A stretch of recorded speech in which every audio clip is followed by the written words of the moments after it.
Kajian Kitab.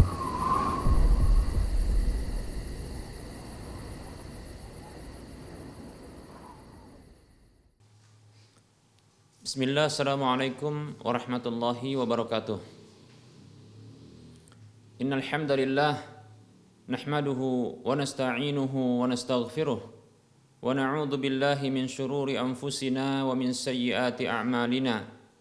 Man yahdihillah fala mudilla lah wa man yudlilhu fala hadiyalah.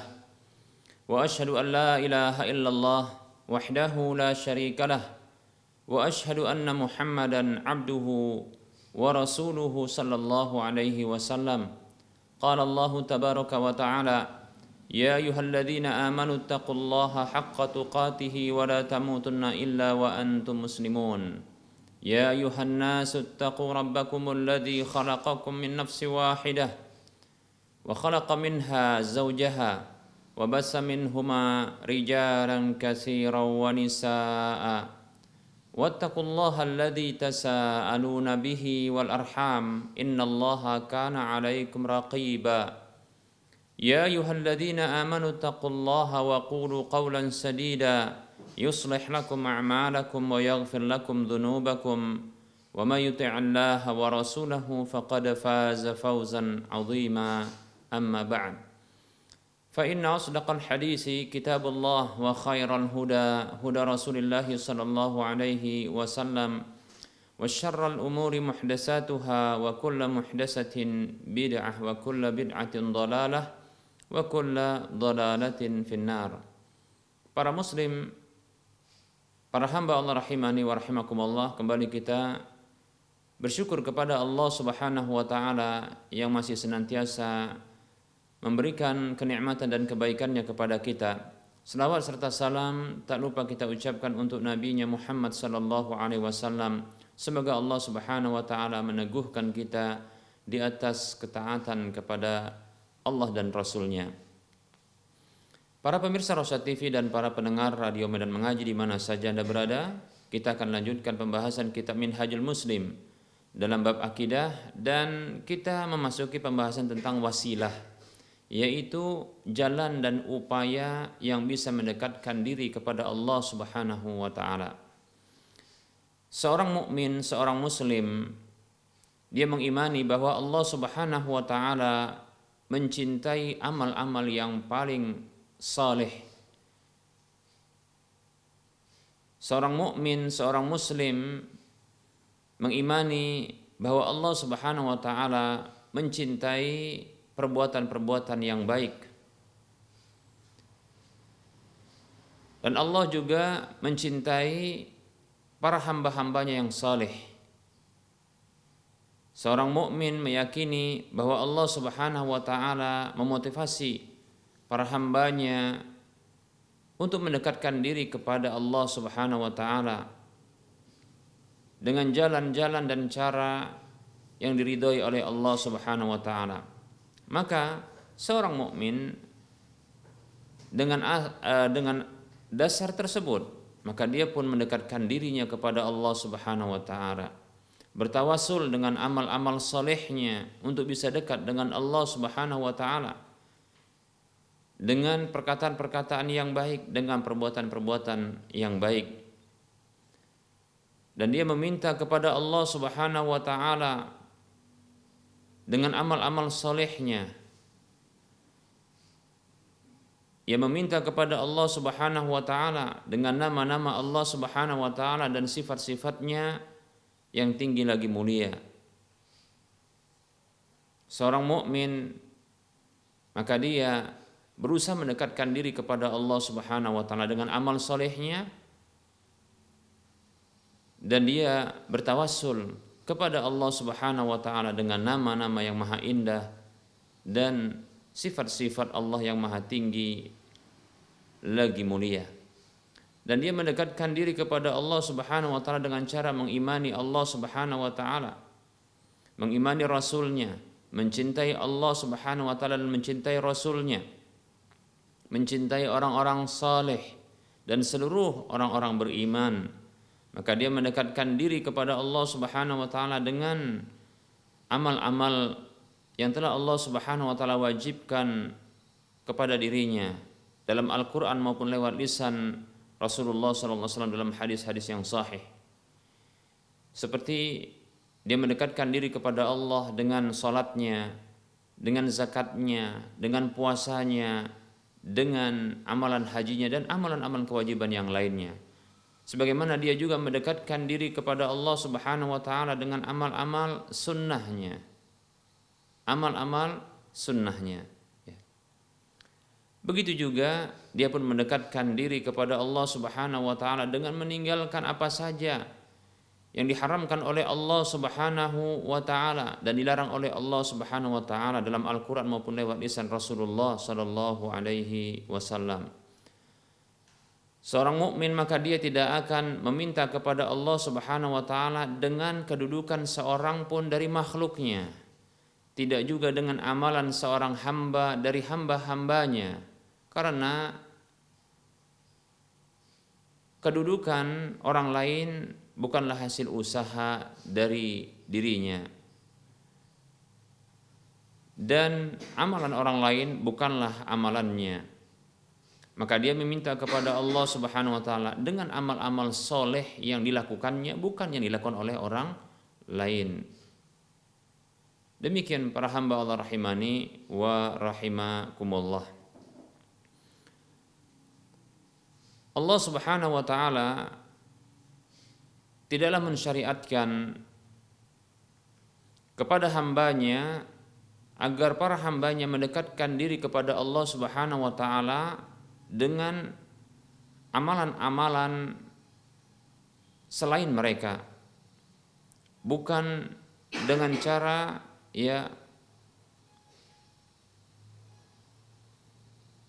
menjadikan kedudukan orang lain itu dijadikan sebagai usaha untuk mendekatkan diri kepada Allah Subhanahu wa taala. Dan bukan juga dengan keimanan dengan kedekatan orang lain kepada Allah, lantas dengan itu dia mendekatkan diri kepada Allah Subhanahu wa taala. Namun Allah Subhanahu wa taala mensyariatkan untuk hambanya agar mereka mendekatkan diri kepada Allah Subhanahu wa taala dengan amal masing-masing mereka, dengan keimanan masing-masing mereka, dengan amal soleh masing-masing mereka. Demikian para hamba Allah rahimani wa rahimakumullah. Bukan dengan amalan orang lain selain mereka. Berikut dalil kita akan sebutkan dalil-dalil dari Al-Qur'an, demikian pula hadis Nabi sallallahu alaihi wasallam yang menunjukkan tentang wasilah, jalan yang dengannya para hamba bisa mendekatkan diri kepada Allah Subhanahu wa taala. Allah berfirman, Allah mengkabarkan di dalam Al-Qur'an tentang hal tersebut. Dalam surah Fatir ayat 10 Allah mengatakan, a'udzu billahi minasyaitonir rajim. Ilaihi yas'adul kalimut thayyibu wal 'amalus shalihu yarfa'uh. Kepada Allah Subhanahu wa taala naik ungkapan yang baik dan amal yang saleh, Allah naikkan kepadanya. Baik para hamba Allah rahimani wa rahimakumullah, ini dalil menunjukkan bahwasanya kalimat-kalimat yang baik dan amal-amal salehlah yang bisa diterima oleh Allah Subhanahu wa taala, yang bisa diangkat kepada Allah Subhanahu wa taala, yang dengannya maka akan terangkat pula, akan semakin dekat pula pelakunya, pemilik dari ungkapan yang baik tersebut dan amal soleh tersebut. Kemudian Allah Subhanahu wa taala berfirman di dalam surah Al-Mu'minun ayat 51. Allah mengatakan, a'udzu billahi minasyaitonir rajim. Ya ayyuhar rusulu kulu minat thayyibati wa'malu salihah. Ya ayyuhar rusulu kulu minat thayyibati wa'malu salihah. Wahai para rasul, Allah Subhanahu wa taala menyeru hamba-hamba pilihannya, hamba-hamba terkasihnya, hamba-hamba yang menjadi utusannya kepada para makhluknya. Kulu minat thayyibati, makanlah dari apa yang baik-baik itu, wa'malu salihah, dan beramalah dengan amal yang saleh. Allah Subhanahu wa taala menuntut dari para hamba pilihannya, para rasulnya untuk memakan dari usaha-usaha yang baik, dari hasil yang baik, dengan cara yang baik, dan Allah memerintahkan untuk beramal saleh setelah itu. Baik para hamba Allah rahimani wa rahimakumullah. Ada faedah dari ayat ini, beberapa faedah yang bisa kita ambil. Pertama, para hamba Allah rahimani wa rahimakumullah, Allah Subhanahu wa taala menciptakan kita dan memberikan rezeki kepada kita. Lalu Allah perintahkan kita untuk memakan apa yang telah Allah halalkan dan Allah nyatakan baik kepada kita. Itu sebagai rezeki, jaminan rezeki dari Allah untuk para hambanya. Maka Allah tuntut kita berikutnya untuk beribadah kepadanya, beramal soleh, taat kepadanya.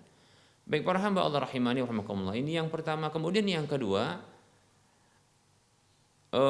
adanya hubungan yang erat antara rizki yang baik, sesuatu yang dikonsumsi, yang dia baik, yang halal lagi baik, maka ini akan menghasilkan amalan yang baik. Demikian. Di mana Allah Subhanahu wa taala memerintahkan ya dua hal dengan cara digabungkan, yaitu perintah untuk makan rezeki yang halal lagi baik, kemudian perintah untuk beramal soleh. Menunjukkan bahwasanya ada hubungan yang erat antara ya makanan-makanan rizki yang halal lagi baik itu yang akan memberikan motivasi besar bagi seorang hamba agar bisa dia beramal yang baik. Demikian ya. Oleh karenanya ketika orang-orang para hamba Allah Subhanahu wa taala yang mereka beramal buruk, bisa jadi disebabkan karena sesuatu yang dikonsumsinya adalah sesuatu yang haram lagi buruk pula ya. Demikian para hamba Allah rahimani wa rahimakumullah. Oleh karenanya di antara upaya yang bisa kita lakukan untuk memperbaiki ya amal-amal kita adalah dengan cara ya kita memilih makanan-makanan ya untuk kita, keluarga kita ya, makanan yang halal lagi baik. Sehingga dengannya Allah Subhanahu wa taala akan ya memberikan taufik kepada kita ya untuk beramal yang baik pula. Semoga Allah Subhanahu wa taala memberikan rezeki yang baik kepada kita dan memberikan ya taufik kepada kita untuk bisa beramal yang baik pula. Kemudian Allah Subhanahu wa taala berfirman di dalam surah Al-Anbiya ayat 75. Allah mengatakan, A'udzu billahi minasyaitonir rajim wa adkhalnahu fi rahmatina innahu minas salihin. Dan kami golongkan ia, kami masukkan ia ke dalam rahmat kami. Ya, sesungguhnya dia termasuk orang-orang yang saleh. Baik para hamba Allah rahimani wa rahimakumullah. Nah, dari sini ya, dari ayat ini bisa kita ambil bahwasanya seorang hamba ya akan bisa masuk ke dalam orang-orang yang dirahmati oleh Allah Subhanahu wa taala, orang-orang yang didekatkan oleh Allah Subhanahu wa taala kepada dirinya tatkala dia memiliki kesolehan-kesolehan, amal-amal yang saleh ya. Nah, ini menunjukkan ya kepada kita bahwa jalan untuk mendekatkan diri kepada Allah Subhanahu wa taala agar mendapatkan kerahmatan dari Allah Subhanahu wa taala, kasih sayang Allah Subhanahu wa taala, menjadi orang-orang yang dekat di sisi Allah Subhanahu wa taala adalah dengan kesolehan-kesolehan, amal-amal saleh kita.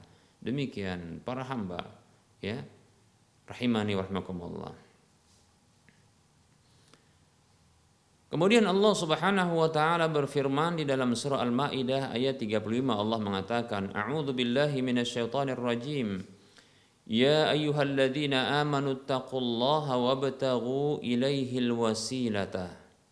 Allah berfirman menyeru orang-orang yang beriman. Apabila kita merasa orang beriman, maka kita dipanggil oleh Allah Subhanahu wa taala. Ya ayyuhalladzina amanu, wahai orang-orang beriman. Siapa saja di antara kita yang merasa beriman, maka kita terpanggil dengan ayat ini, dipanggil oleh Allah Subhanahu wa taala. Ittaqullah, bertakwalah kepada Allah, bertakwa kepada Allah. Apa itu takwa? Talq bin Habib rahimahullahu taala menyatakan tentang makna takwa ketika ditanya tentang takwa. Maka Talq bin Habib rahimahullahu taala mengatakan, an ta'mala bi ta'atillah ala nurin minallah tarju sawaballah wa an tatruka ma'siyatallah ala nurin minallah takhafu iqaballah. Takwa itu adalah engkau mengamalkan ketaatan kepada Allah Subhanahu wa taala di atas petunjuk, cahaya petunjuk dari Allah Subhanahu wa taala, dalam kondisi engkau mengharapkan keridhaan Allah, mengharapkan balasan dari Allah Subhanahu wa taala. Sekaligus engkau meninggalkan kemaksiatan kepada Allah, kedurhakaan kepada Allah, pelanggaran-pelanggaran ketetapan Allah Subhanahu wa taala. Ala nurin minallah, di atas petunjuk, cahaya petunjuk Allah Subhanahu wa taala. Takhafu iqaballah, dalam kondisi engkau takutkan, engkau khawatirkan sanksi hukuman dari Allah Subhanahu wa taala. Nah, itulah dia takwa. Ya, yang para ulama meringkas takwa itu dengan ya ungkapan imtisalu awamirillahi wa tarku nawahillahi, yaitu melaksanakan seluruh perintah-perintah Allah dan menjauhi semua larangan-larangan Allah Subhanahu wa taala. Demikian takwa, ya. Jadi ini yang dituntut ya dari orang-orang beriman, takwa kepada Allah, melaksanakan semua ketaatan, ya, perintah-perintah Allah, menjauhi seluruh larangan-larangan Allah Subhanahu wa taala. Wabtaghu ilaihil wasilata, dan carilah jalan yang bisa mendekatkan diri kepadanya. Tentunya adalah jalan yang diridhoi oleh Allah, cara yang diridhoi oleh Allah Subhanahu wa taala, bukan dengan cara ya rekayasa, cara inovasi dari masing-masing hamba. Karena Allah Subhanahu wa taala tidak sudi, tidak rela, tidak ridho dia disembah dengan cara manusia. Dia didekati oleh manusia dengan cara manusia, ya, dengan cara para hamba, tidak. Ya, Allah Subhanahu wa taala ya, dia perintahkan para hamba untuk beribadah kepadanya, mendekatkan diri kepadanya dengan cara dan jalan yang Allah ridho dengannya, ya, yang telah Allah tetapkan tentunya. Baik para hamba Allah rahimani wa rahimakumullah. Nah, ini perintah ya kepada orang-orang beriman untuk kita bertakwa kepada Allah dan mencari jalan ya untuk bisa mendekatkan diri kepada Allah Subhanahu wa taala. Baik para hamba Allah rahimani wa rahimakumullah, berikutnya Allah Subhanahu wa taala berfirman di dalam surah Al-Isra ayat 57. Allah Subhanahu wa taala berfirman, a'udzu billahi minasyaitonir rajim. Ulaika alladziina yad'una yabtaghuna ila rabbihimul wasilata ayyuhum aqrab. Allah berfirman, orang-orang yang diibadahi itu, orang-orang yang mereka sembah itu, orang-orang yang mereka sembah itu, orang-orang yang mereka mintai doa itu, orang-orang yang mereka itu diibadahi itu, ternyata mereka itu sendiri yabtaghuna ila rabbihimul wasilah, mereka itu mencari jalan agar bisa mendekatkan diri kepada Allah Subhanahu wa taala. Ayyuhum aqrabu, siapakah di antara mereka yang sangat dekat, yang lebih dekat, yang paling dekat dengan Allah Subhanahu wa taala. Demikian, ya. Jadi orang-orang soleh, para nabi, bahkan para malaikat, ya, para nabi, orang-orang soleh, ya, para rasul, ya, para wali-wali Allah Subhanahu wa taala, mereka ini mendekatkan diri kepada Allah Subhanahu wa taala. Walaupun di antara mereka ada yang disembah, ya, baik itu ketika mereka masih hidup ataupun ya ketika mereka ini ya telah wafat, ya. Mereka dahulu semasa hidup mereka, orang-orang saleh ini dari kalangan para nabi, para rasul, para orang-orang saleh, para wali-wali Allah, mereka ini mendekatkan diri kepada Allah Subhanahu wa taala, ya. Mendekatkan diri kepada Allah Subhanahu wa taala agar mereka bisa semakin dekat, ya, berlomba-lomba untuk dekat dengan Allah Subhanahu wa taala. Nah, makanya merupakan sungguh keanehan ternyata ada orang yang mendekatkan diri ya kepada Allah lewat mereka. Nah, ini sebuah keanehan. Yang disembah dan dimintai doa saja itu berusaha untuk mendekatkan dirinya kepada Allah. Lalu bagaimana mungkin ya dia ini bisa dijadikan sebagai alat untuk mendekatkan diri kepada Allah? Perhatikan, kita ulangi, ini logika supaya ini bisa masuk ke dalam relung-relung hati ya, yang dengan itu kemudian menjadi pertimbangan, bahan pemikiran, supaya jangan lagi menjadikan orang-orang soleh, jangan lagi menjadikan para wali itu dijadikan sebagai alat untuk mendekatkan diri kepada Allah, karena hal tersebut tidak disyariatkan oleh Allah. Mengapa demikian?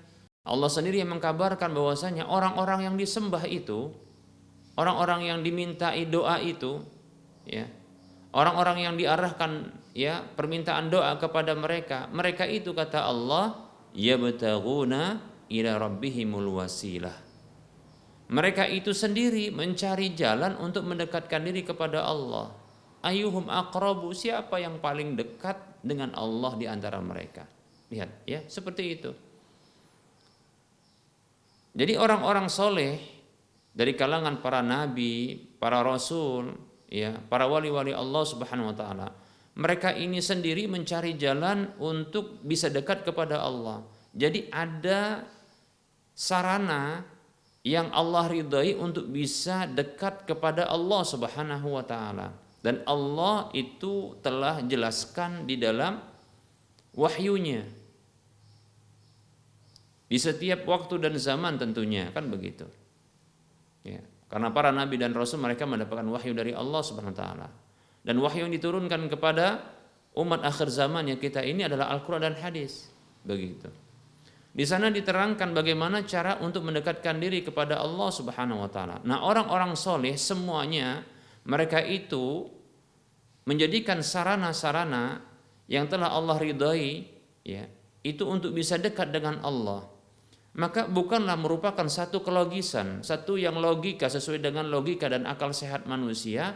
Lantas orang-orang soleh ini dijadikan alat untuk bisa atau sarana untuk bisa dekat dengan Allah. Karena mereka sendiri pun mencari jalan untuk bisa dekat dengan Allah. Logis tidak? Coba berpikir dulu. Yang beraktivitas coba berhenti sebentar sambil berpikir coba. Ya.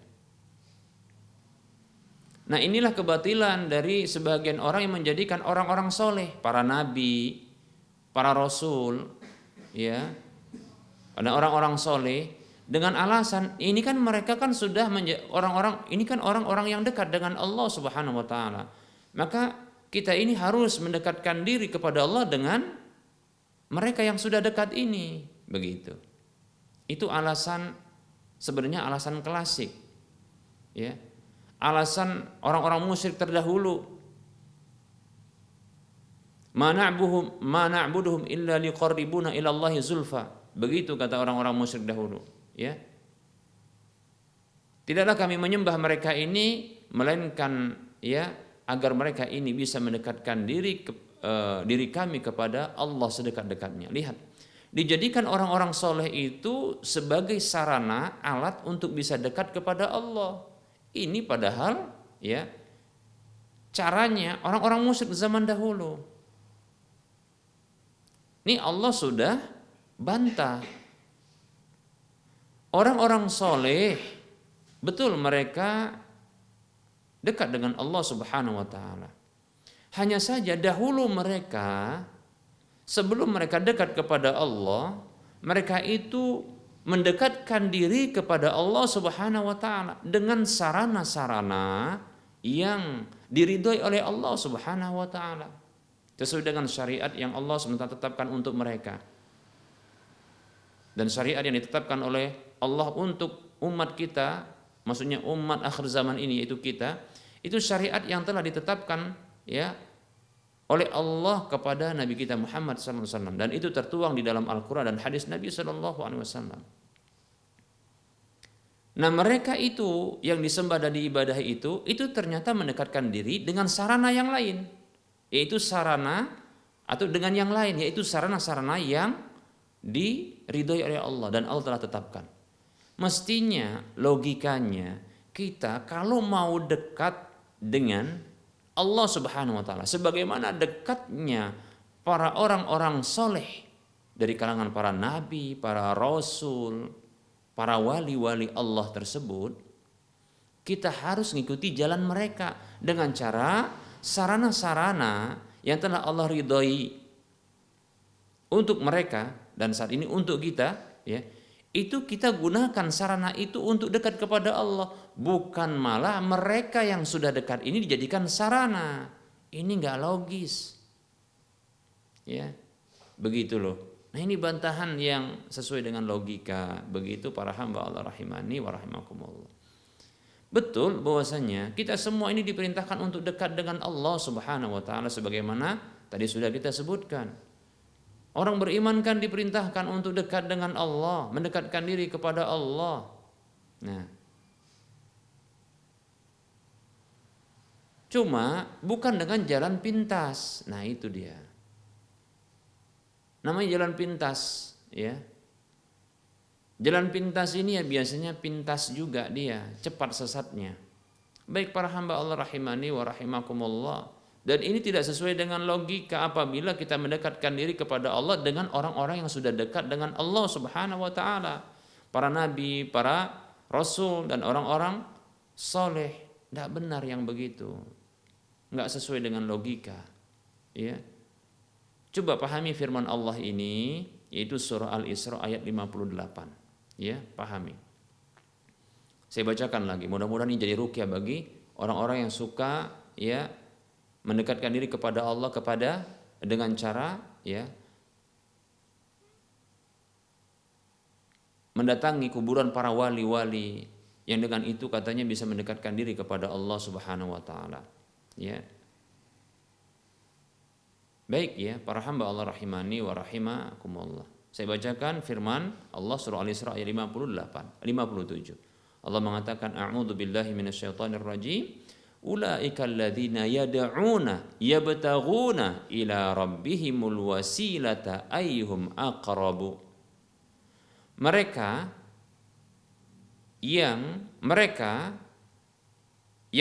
ini ya, mereka yang disembah, diarahkan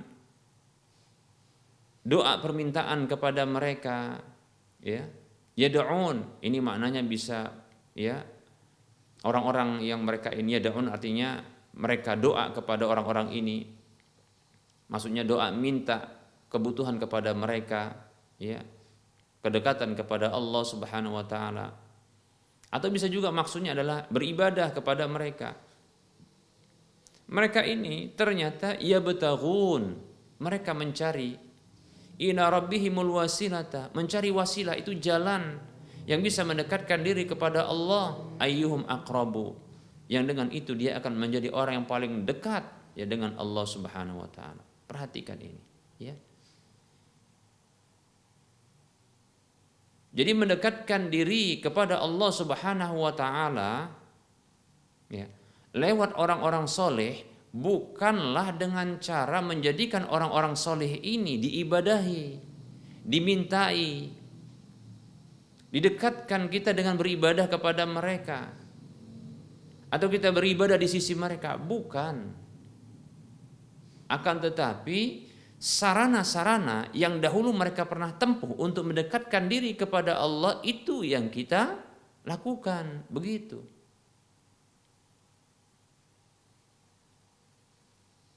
Demikian para hamba Allah rahimani wa rahimakumullah.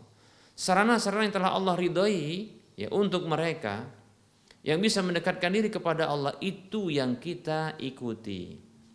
Nah, untuk umat akhir zaman Allah Subhanahu wa taala jadikan syariat ya lewat lisan Rasulullah sallallahu alaihi wasallam, lewat Rasulullah Nabi kita Muhammad sallallahu alaihi wasallam. Maka syariat itu yang akan bisa mendekatkan kita kepada Allah Subhanahu wa taala. Bahkan Rasulullah juga demikian, berusaha untuk mendekatkan diri kepada Allah. Coba Rasulullah, ya. Apakah ketika Rasulullah hidup dahulu Beliau ini datang ke kuburan orang-orang soleh, lantas beliau beribadah di kuburan tersebut.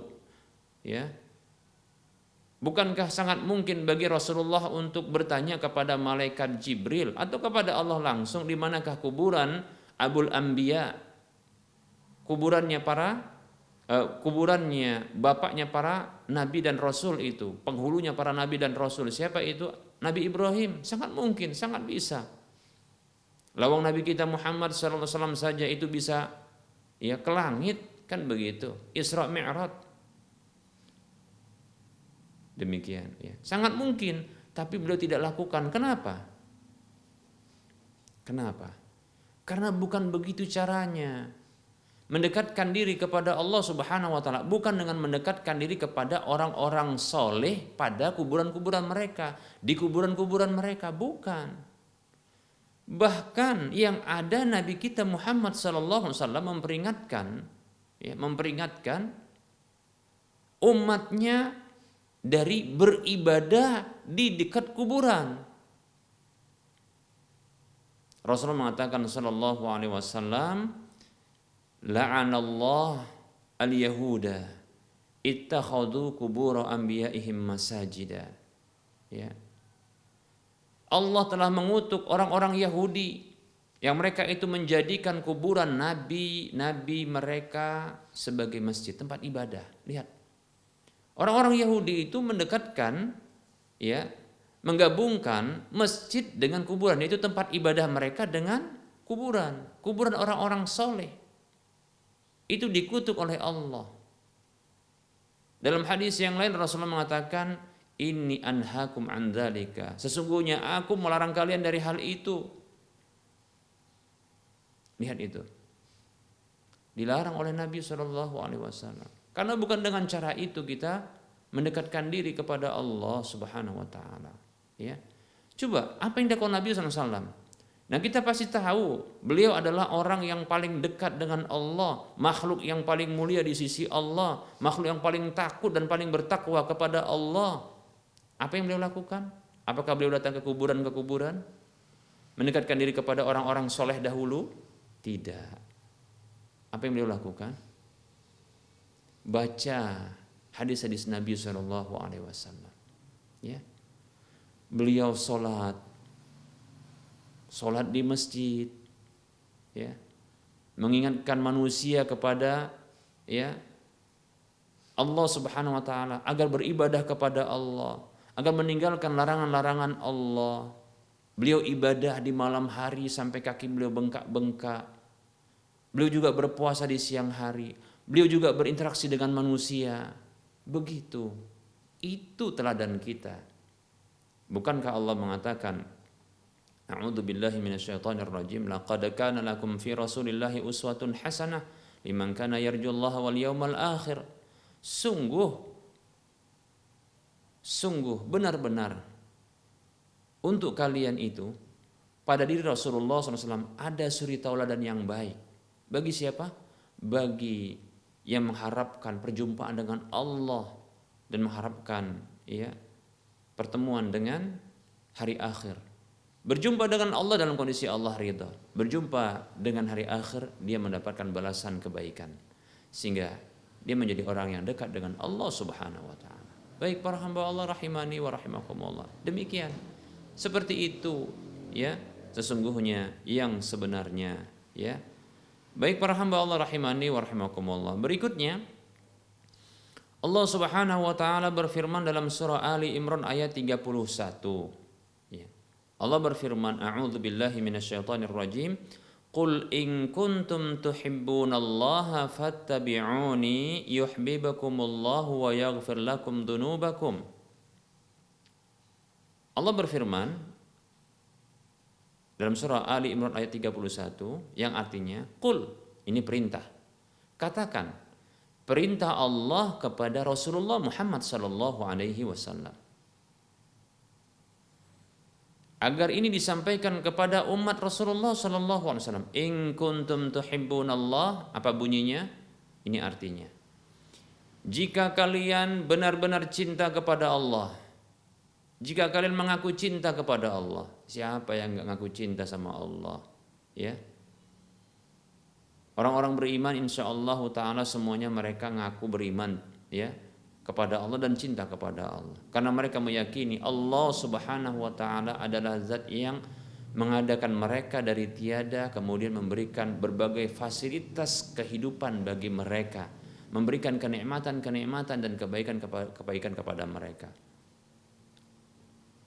Hal ini yang memunculkan cinta kepada Allah Subhanahu wa taala.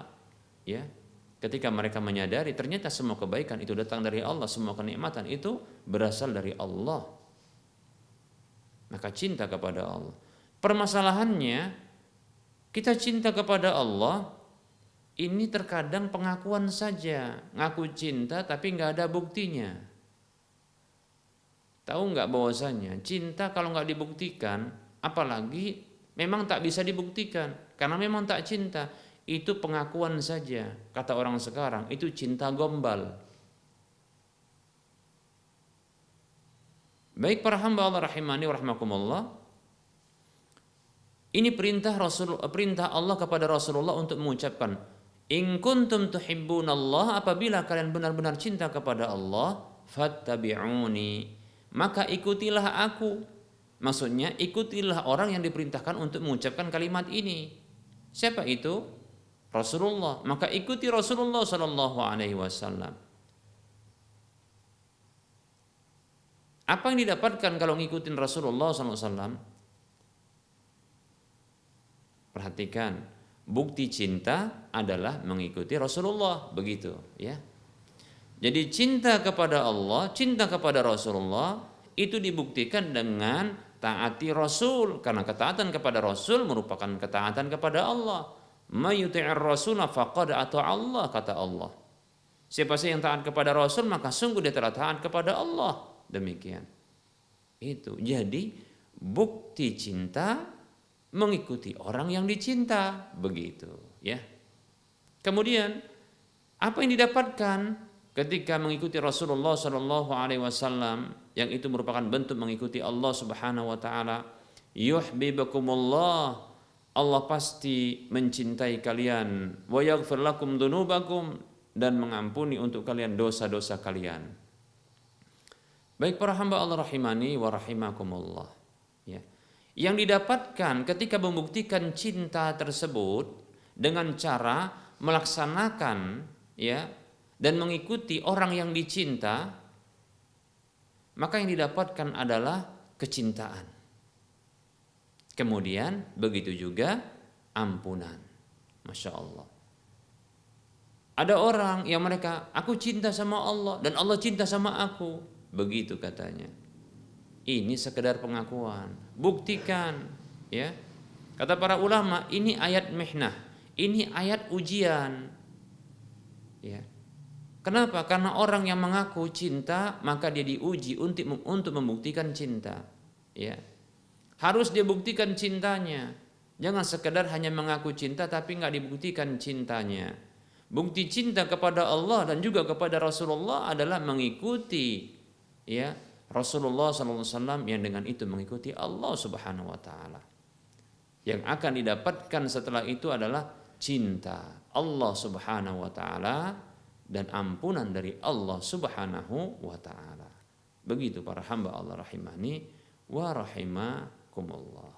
Ya. Nah, sekarang tinggal kita lihat saja, benarkah ya orang-orang yang mereka mengaku cinta kepada Allah dan cinta kepada Rasulullah? Demikian ya. Tinggal kita lihat saja, karena ternyata ada standarisasi cinta itu. Dan itu ada bukti, ya.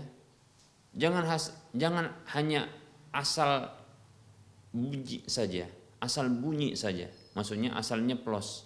Oh, aku cinta kepada Allah, aku cinta kepada Rasulullah. Ya. Baik para hamba Allah rahimani wa rahimakumullah. Apakah mengaku cinta kepada Allah dan cinta kepada Rasul dengan mendendangkannya? Bersama dengan itu dia telah durhaka kepada Allah dan Rasulullah? Kok bisa?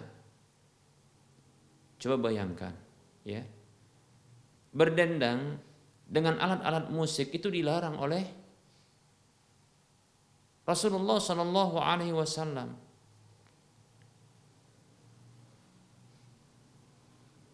Kata Nabi Shallallahu Alaihi Wasallam, la yakunanna min ummati aqwamun yastahilluna al-hirra wal harira wal khamra wal ma'azif. Ini disebutkan oleh Imam Bukhari dalam kitab sahihnya. Kata Nabi SAW, sungguh benar-benar akan ada dari umatku ini kelompok-kelompok orang-orang yang mereka itu menghalalkan kemaluan dan sutra bagi laki-laki, serta menghalalkan khamr, minuman keras, begitu juga alat-alat musik. Lihat, ya. Alat-alat musik itu diharamkan, ma'azif itu alat-alat musik. Demikian. Dikecualikan itu dalam dua kondisi saja, berdasarkan hadis-hadis yang sahih. Itu ketika walimahan, yaitu pesta pernikahan, begitu juga hari raya, itu saja. Dan itu pun dibatasi dengan syarat-syaratnya. Ya. Alat musiknya hanya duf saja, rebana, ya. Kemudian yang melakukannya itu adalah wanita-wanita, anak kecil, maksudnya anak-anak kecil, ya, yang berjenis kelamin wanita, demikian. Seperti itu. Dan dendangannya adalah dendangan, maksudnya liriknya adalah lirik yang tidak mengandung kesyirikan, kekufuran, kemesuman, ya, dan kemaksiatan yang lainnya. Demikian.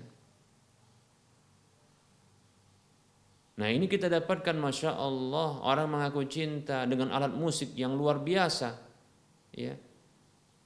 Demikian, ya. Maka ini tidak tepat. Ngaku cinta tapi bersamaan itu kok durhaka. Nah, sekarang begini saja. Logikanya begini. Ada orang ngaku cinta kepada kita. Lalu ternyata tatkala kita memberlakukan aturan-aturan, orang yang ngaku cinta tadi, dia melanggar aturan kita. Kira-kira benar nggak cintanya? Ini logika. Nggak benar itu cinta. Kalau dia cinta, itu ditaati, dipatuhi. Orang yang ngaku cinta maka dia mencintai orang yang dicintai dan mencintai apa saja yang dicintai oleh orang yang dicintai. Ya. Orang yang ngaku cinta kepada orang tertentu maka dia akan mencintai, ya, apa dan siapa saja yang dicintai oleh orang yang dia cintai. Begitu. Maka aturan-aturan ini dicintai dan orang-orang yang mencintai orang tersebut maka dia pun ikut mencintai. Begitu.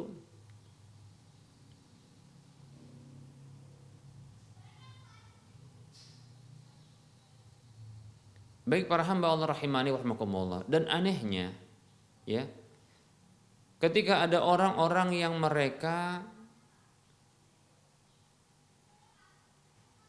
menyampaikan sabda Rasulullah Sallallahu Alaihi Wasallam, firman Allah, sabda Rasulullah, yang tentunya firman Allah ini adalah ucapan Allah. Sabda Rasulullah ada ucapan Rasulullah. Ketika ada orang yang menyampaikan hadis-hadis Rasulullah dan firman Allah ini tentang satu perbuatan-perbuatan atau amalan-amalan, ya, yang diperintahkan atau yang dilarang, lalu ada orang yang mengaku cinta kepada Allah dan Rasulnya, ternyata membenci orang-orang seperti ini. Bahkan disebutkan dengan julukan-julukan yang membuat orang lain takut kepadanya. Demikian. Nah, ini tidak tepat yang demikian para hamba Allah rahimani wa rahimakumullah. Di mana letak bukti cinta? Demikian, ya. Baik para hamba Allah rahimani wa rahimakumullah. Anda cinta kepada Allah dan Rasulnya, buktikan cinta Anda, wahai para hamba Allah Subhanahu wa taala, ya. Cintai apa dan siapa saja yang dicintai oleh Allah dan Rasulnya. Demikian. Itu bukti cinta. Sungguh saya sampaikan ini, ya, mudah-mudahan ini dikarenakan saya cinta, ya, kepada saudara-saudara seiman yang Allah cinta dengan orang-orang beriman. Demikian, ya. Dan ini agar kita sama-sama bisa mendekatkan diri kepada Allah Subhanahu wa taala dengan apa saja yang telah diridhoi oleh Allah Subhanahu wa taala untuk kita, ya. Tapi dengan caranya Allah, bukan dengan caranya kita, ya. Dan itu tertuang di dalam Al-Qur'an, Kitabullah, dan apa yang telah disampaikan lewat lisan Rasulullah sallallahu alaihi wasallam. Barangkali ini materi yang bisa kita sampaikan pada pertemuan kali ini. Insyaallah taala kita akan lanjutkan pada waktu mendatang. Dan kita masuki sesi soal jawab bagi para pemirsa yang ingin berinteraksi langsung, maka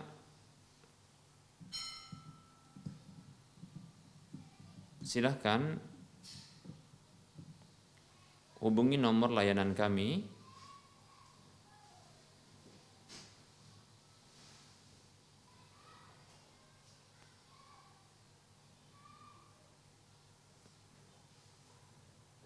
di nomor 08 22 88 88 33 66. 6630, ya. Baik, silahkan bagi yang ingin berinteraksi, silahkan. Silakan juga bagi yang ingin bertanya lewat chattingan WhatsApp, ya, di nomor 0852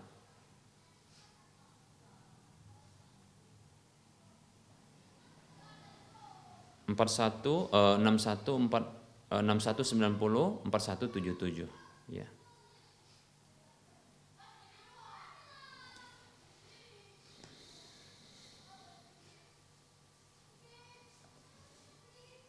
Baik.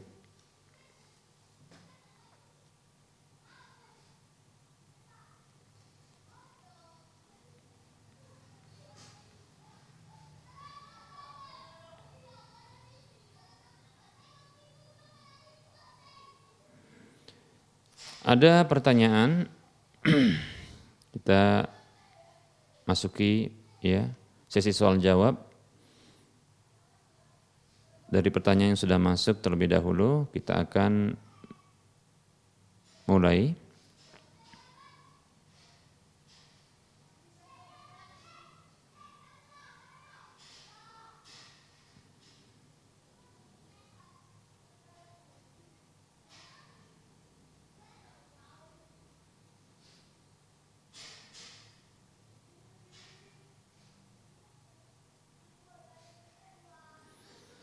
Ada pertanyaan, Assalamualaikum, saya salah satu marketer tas dompet, lalu ada promo jual beli dompet 100.000, harga normal 130.000, berlaku hanya 2 hari. Berlaku 2 hari lagi, maksudnya 2 hari, ya. Ada ongkos kirim. Lalu ada teman saya yang pesan, saya langsung keep, ya, ke owner. Maksudnya adalah jaga ini barang yang dipesannya. Saya berikan nomor rekening owner ke teman saya itu untuk dia transfer.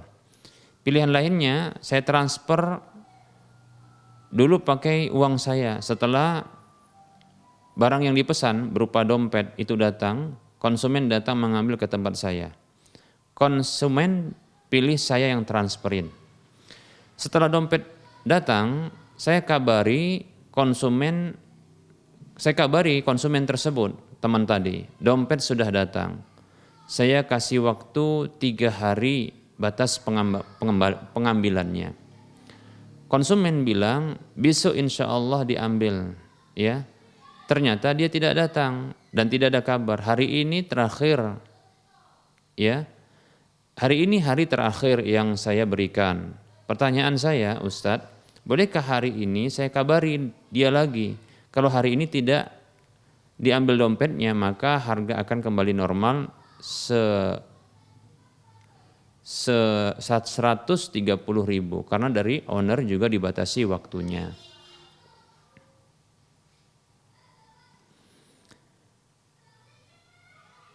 Baik ya. Nah,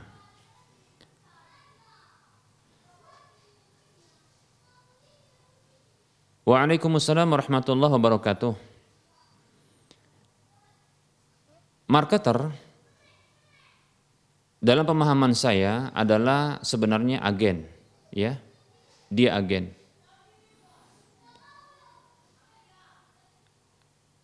Kondisi agen dalam skema yang disebutkan ini bisa berposisi sebagai simsar sebagaimana yang disebutkan dalam istilah para ulama, ya.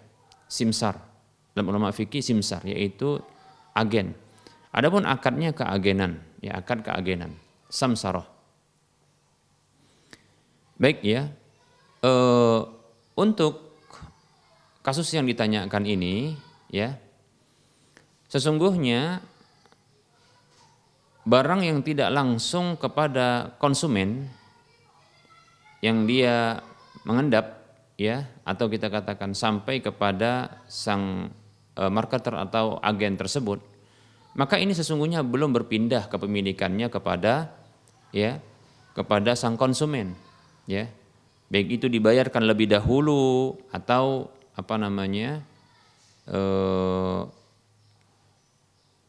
tidak dibayarkan lebih dahulu, ya. Maksudnya oleh konsumen, ya. Kalau barang tersebut mengendap atau sampai kepada agen tersebut, sementara sang konsumen ini tidak memberikan apapun, maka kita katakan tetap saja, ya, agen ini sebagai perwakilan dari pemilik barang, ya, bukan perwakilan dari konsumen, ya. Sehingga belum ada akad apapun, ya. Belum ada akad apapun. Sehingga kesepakatan atau kita katakan deal harga, ya, yang tadinya 100.000 menjadi 130, ya, yang tadinya 100, ya, karena itu berbatas waktu sekitar 2 hari, kemudian menjadi 130 apabila berlalu, maka ini dibolehkan insyaallah taala, ya, karena tidak mengikat. Bahkan tidak boleh untuk mengikat, ya. Karena belum terjadi jual beli apapun, disebabkan, ya, sang konsumen belum mengirimkan uang atau mentransfer uang. Kalau seandainya konsumen telah mentransfer uang, maka itu sudah terjadi, ya, sudah terjadi akad jual belinya, sehingga, ya, harga itu sesuai dengan harga yang sebelumnya, ya, walaupun barang belum diterimanya, ya.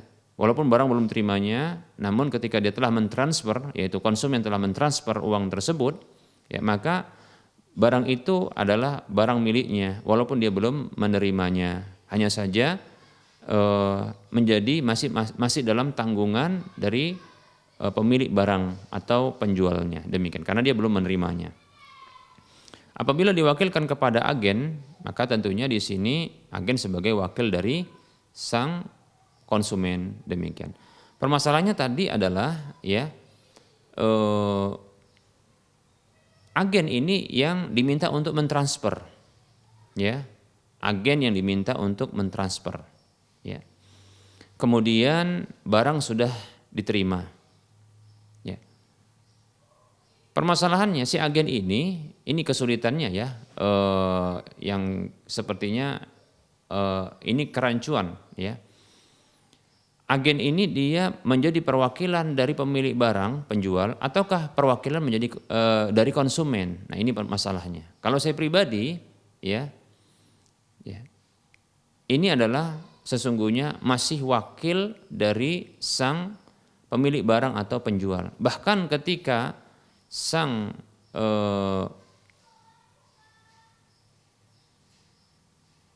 agen ini mentransfer uangnya pribadi, ya, kepada sang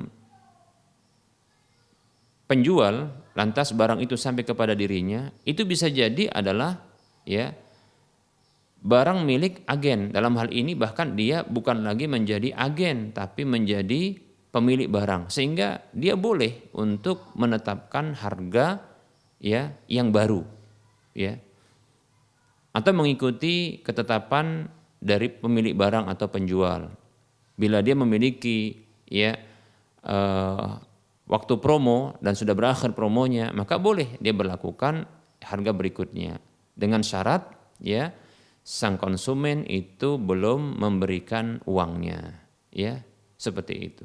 Ya, karena ini tidak mengikat. Wallahu taala alam, ya seperti itu. Jadi kesimpulan dari penjelasan saya, ya dibolehkan bagi sang agen marketer tadi, marketer ya, untuk dia memberikan penjelasan kepada calon konsumen tersebut untuk menaikkan harga apabila tidak diambil, ya seperti itu. Boleh, ya insyaallah taala. Sebenarnya ya sisi atau hal yang membuat dia pembedanya di sini adalah siapa yang menanggung jawabi barang tersebut apabila barang tersebut hilang atau rusak ketika sampai di tangannya sang agen tersebut. Apakah yang menanggung jawabi adalah sang konsumen? Kalau yang menanggung jawabi sang konsumen, ya, kalau yang menanggung jawabi sang konsumen, ya, berarti agen adalah perwakilan dari sang konsumen. Maka tidak boleh ya dinaikkan harga, ya, dirubah harga dari 100.000 menjadi 130. Karena ketika ditransfer uang dari sang agen kepada pemilik barang, itu adalah statusnya dia perwakilan dari konsumen, demikian, ya. Sehingga barang nanti apabila rusak ditanggung oleh konsumen, seperti itu, ya. Namun apabila barang tersebut, apabila terjadi kerusakan, itu ditanggung oleh sang agen, menunjukkan bahwasanya ya sang agen ini dia bisa jadi perwakilan dari pemilik barang atau dia sendiri yang membeli barang tersebut untuk dirinya, nanti dia jual kepada calon konsumen tersebut. Yang artinya tadi tidak ada jual beli yang mengikat, ya tidak ada jual beli yang mengharuskan untuk mengikat antara sang calon konsumen dengan sang marketer, ya atau agen tersebut. Nah, sepertinya adalah seperti ini, ya. Sepertinya adalah beginilah yang terjadi. Demikian, ya. Dilihat siapa yang menanggung jawabi ya barang tersebut apabila terjadi kerusakan ketika berada di tangan sang marketer itu, ya. Marketer itu yaitu sang agen, ya. Nah, di sini saja yang menjadi titik pembedanya. Kalau yang menanggung jawab adalah konsumen, saya ulangi, apabila yang menanggung jawab adalah konsumen, menunjukkan adalah sang agen tersebut adalah wakil dari sang konsumen, ya. Ketika dia transfer uang dengan harga 100.000, ketahuilah barang tersebut itu sudah menjadi milik dari sang konsumen, ya. Maka tidak boleh untuk dirubah harga, ya. Nah, itu dia. Maka tidak boleh dirubah harga. Namun apabila barang tersebut ditanggung-jawabi oleh sang agen ketika rusak di tangan dia, menunjukkan bahwasanya sang agen itulah yang menjadi penjual baru atau dia perwakilan dari sang pemilik barang. Sehingga boleh baginya untuk merubah harga, ya. Ketika ya menjual kembali kepada calon konsumen tersebut. Ya, contohnya 100.000 tadi itu menjadi 130 karena sudah habis masa waktunya. Demikian wallahu taala alam. Semoga bisa dipahami, ya. Afwan wa anta fajazakallahu khairah.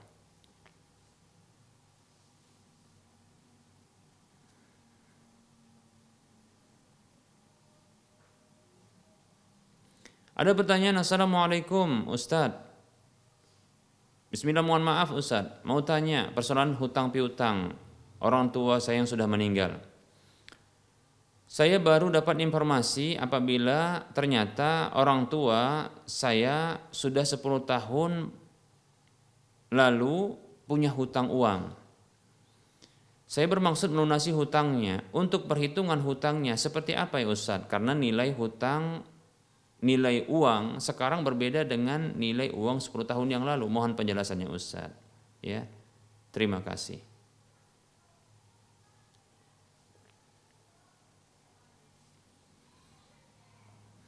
Waalaikumsalam warahmatullahi wabarakatuh. Baik ya, untuk hutang uang maka dari dahulu pun sampai sekarang ya, maka tidak boleh adanya terjadi pertambahan ya. Walaupun terjadi perbedaan ya, perbedaan. Apabila disepakati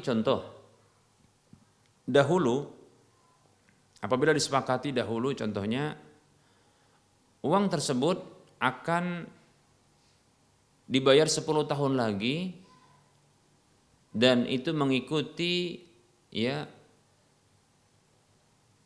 nilai uang sekarang, atau contohnya diikat dengan nilai yang lainnya seperti emas, maka ini merupakan bentuk riba, ya tidak boleh. Maka sesungguhnya yang ideal adalah ketika berhutang uang maka dibayar dengan nilai uang yang sejumlah dengan uang yang dihutangkan, ya. Ini asalnya demikian. Jadi kalau seandainya berhutang ya 2 juta 10 tahun yang lalu, mestinya dibayar juga 2 juta saat ini. Karena apabila ditambah, maka di sini terjadi apa? Ribanya. Demikian, ya. Seperti itu.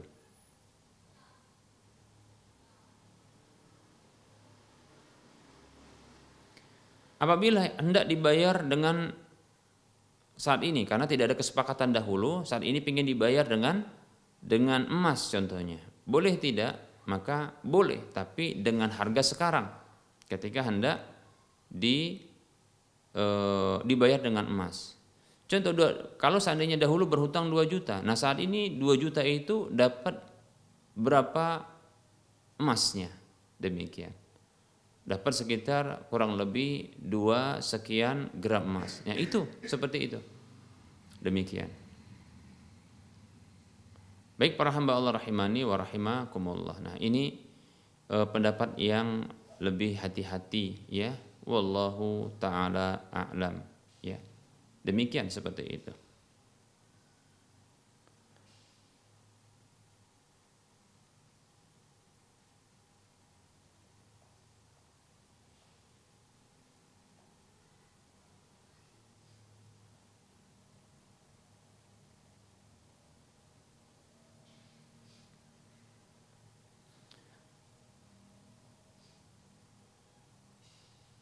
Ada pertanyaan, Assalamualaikum warahmatullahi wabarakatuh. Ustaz, apakah hadis tentang keutamaan membaca surah Al-Mulk setiap malam itu hadisnya dhaif ya Ustaz? Mohon penjelasannya. Karena biasanya saya merutinkan mengamalkannya ya. Tapi karena ada yang bilang hadisnya dhaif, jadi saya ragu apakah saya harus amalkan ataukah tidak. Baik. Waalaikumsalam warahmatullahi wabarakatuh. Terkait dengan surah Al-Mulk yang dibaca setiap malam, ya, maka di sini terjadi perbedaan pendapat di kalangan para ulama tentang kesahihan atau kedhaifan hadis tersebut. Ya, sebagian ulama menyatakan hadisnya hasan. Ya, hadis hasan termasuk bagian dari hadis yang dhaif, hadis yang sahih, ya, sehingga bisa diamalkan. Sebagian ulama yang lain menyatakan hadisnya dhaif sehingga tidak bisa diamalkan, demikian ya. Nah, sekarang tinggal saudara ya ini melihat ya. Anda condong kepada pendapat yang mana ya? Dari pendapat para ulama Ahlus Sunnah wal Jamaah sesungguhnya mereka ya. Silahkan ya. Maka perbedaan pendapat ini ya ini termasuk yang perbedaan pendapat yang bisa ditoleransi dan kita wajib berlapang dada ya di dalamnya. Saya pribadi wallahu taala alam ya condong kepada pendapat yang menghasankan ya hadis ini. Sehingga saya pun termasuk yang mengamalkannya insyaallah taala demikian ya. Seperti itu. Ya.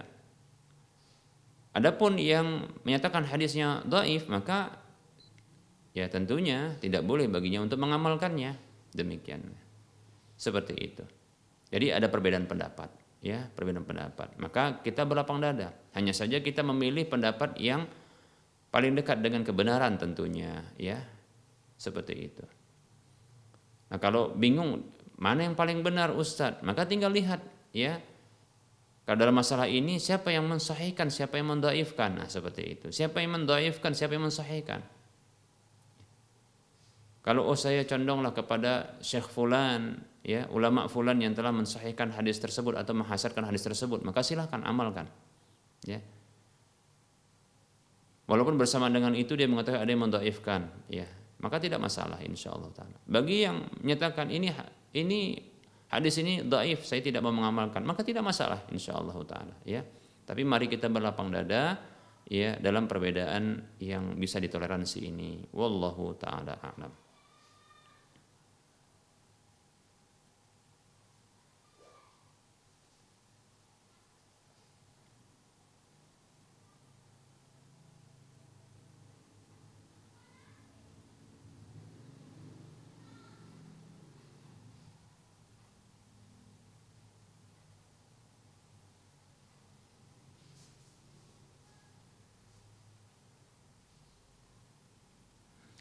Nah, ini ada pertanyaan lumayan panjang, masya Allah, ya, tapi tidak mengapa. Assalamualaikum Ustadz, semoga Ustadz dan keluarga senantiasa dalam lindungan dan diberikan kesehatan oleh Allah, amin ya rabbal alamin. Semoga Ustadz berkenan untuk menjawab pertanyaan kami karena sangat mengganggu pikiran kami Ustadz. Izin bertanya, kronologinya ini panjang nih ceritanya, ya, kita dengarkan dulu, ya. Yang pertama, istri pernah minta cerai dalam kondisi emosi melalui chatting WA dengan lafaz saya minta cerai. Lalu sang suami membalasnya baiklah dalam kondisi emosi dan capek baru pulang beraktivitas tanpa pikir panjang dan tanpa ada niatan untuk mencerai. Kemudian yang ketiga, setelah emosi istri sedikit reda, dia menyesali perbuatannya dan mengatakan jika sudah jatuh talak, dia khawatir tentang status pernikahan kami jadinya gimana.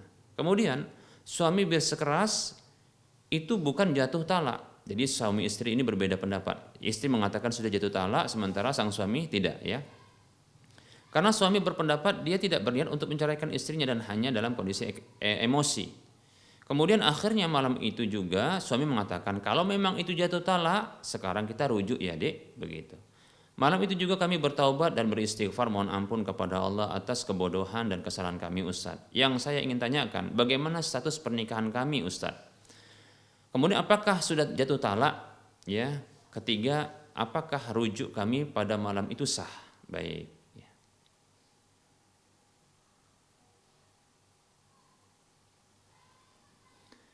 Waalaikumsalam warahmatullahi wabarakatuh. Semoga Allah Subhanahu wa taala juga memberikan kebaikan, perlindungan dan kesehatan, ya, kepada sang penanya beserta dengan keluarga, dan semoga kita, ya, diberikan oleh Allah Subhanahu wa taala rumah tangga, anugerah berupa rumah tangga yang sakinah mawaddah warahmah. Amin ya rabbal alamin, ya.